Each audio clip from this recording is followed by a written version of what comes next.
Hey guys, what is up? Welcome back to the channel. I really hope you guys enjoyed my Scarlet Spider review.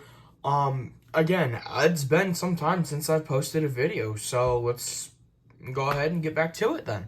Today we will be having a look at the Marvel Legends retro card Spider-Man Wave Tombstone.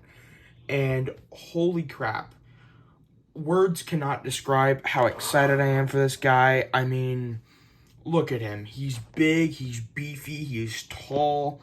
This is everything I could have wanted with a Tombstone figure. Now, if those of you who grew up watching, I believe it was Spectacular Spider-Man, we did get to see Tombstone in that. Still have yet to see Tombstone in the MCU, but I hope we get to see him eventually. I'm kind of hoping we may be able to see him in the Daredevil Born Again. There's nothing about that, but I'm kind of hoping that we could see him there. There's always a chance, but probably not. So anyway, yeah, let's go ahead and take a look at this guy. Again, retro style packaging, we've seen it, and then it says Hardened Criminal up at the top. Nice 90s Spider-Man, 4+. Go ahead and flip this guy to the back now. There's his read up if you want to read that. Pause now. And here is his UPC barcode, in case that helps anybody. So alrighty then, let's get to it and crack this guy open. Alrighty, we are back. So yeah, Tombstone. He is a pretty big figure. If I do say so myself. I am gonna really quickly go ahead and bring in a bigger figure of a bigger scale. Here is Tom Hardy's Venom from Venom the movie. And you can see just how big he is compared to Tombstone. Tombstone's probably like 6.5, and because I think Venom's like 7. So yeah, he's a pretty hefty figure, pretty tall. So just figure I'd give you that little comparison there. Let's go ahead and jump into his accessories, and then we'll jump into the figure. He does come with an alternate head, which is like a scowling head or angry head, and wow, just wow. This is an excellent head sculpt. The lines, the sculpt work, the hair, the textures throughout, kind of some of the darker gray wash and stuff. The teeth almost kind of look like shark teeth, or that's what it kind of looks like to me anyway. I love the veins on the face or on the head. Whoops, sorry about that. And then just the way it looks in general. I mean, the eyebrows are done well, the colors, everything throughout. It's just the texture is there. So you do get an alternate head, and it does port in the head via peg, a ball peg, I believe. It just kind of sits like that. So, and then there's his other head. I'll probably keep that one more displayed than this one, but still, it's nice to have options. Also, he comes preloaded with those hands out of the packaging. He does have 2 sets of interchangeable hands. He comes with a gun holding hand and a wide open hand or grabby hand, and 2 fist hands.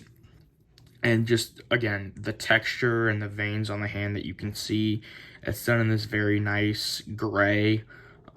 So very nice there, and then you can kind of see the veins and the texture throughout, so that looks good. And then also for his other accessory, he comes with a crowbar.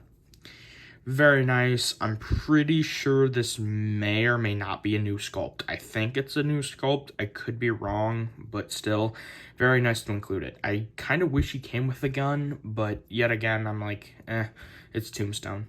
But anyway, very nice. Now, let's go ahead and jump into the figure. And wow, Tombstone. My expectations for this figure is everything I thought it would be.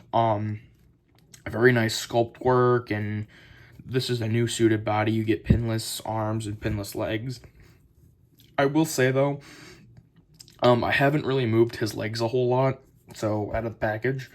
So he is pretty stiff there, and but yeah, I mean, to be honest, this is really the proportions are there. This is very good.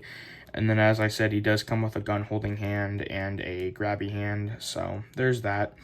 But yeah, I mean, just the texture, the new suited body, yeah, so there's that.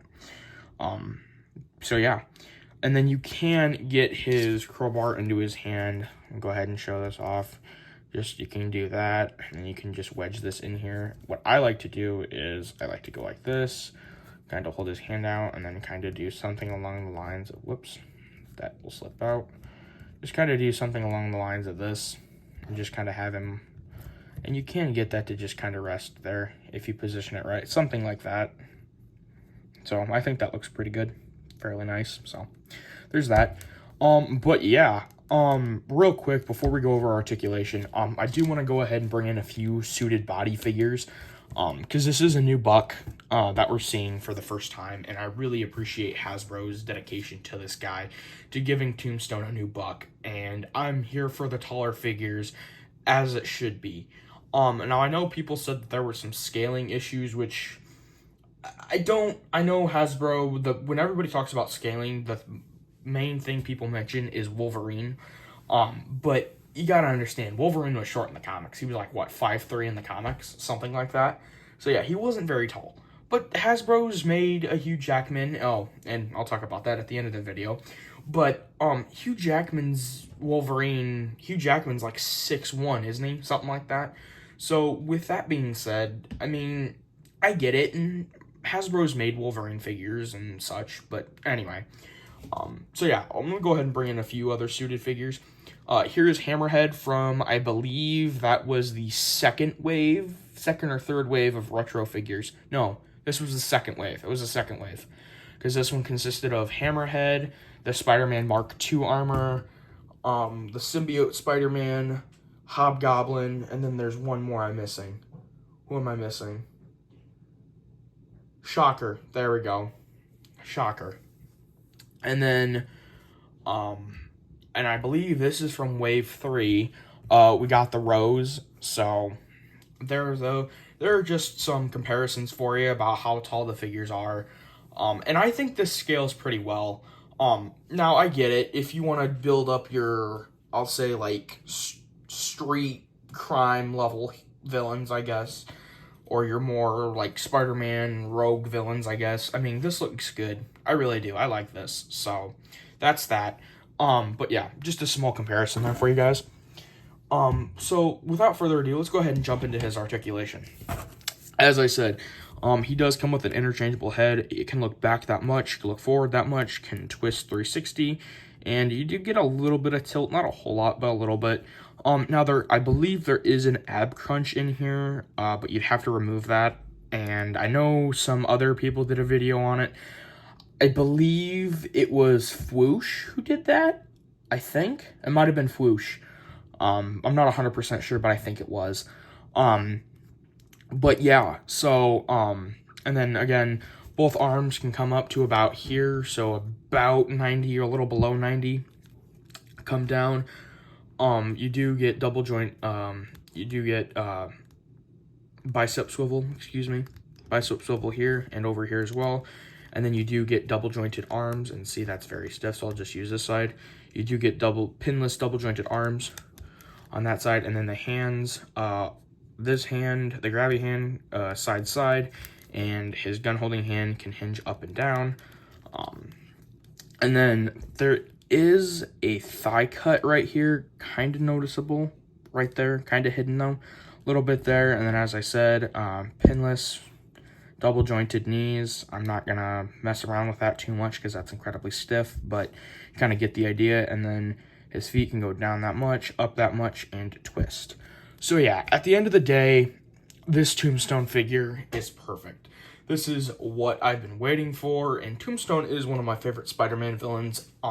So when this guy was announced, I pre-ordered it. I was so excited. So yeah, I'm very happy with that. So yeah, I hope you guys really enjoyed my Tombstone review.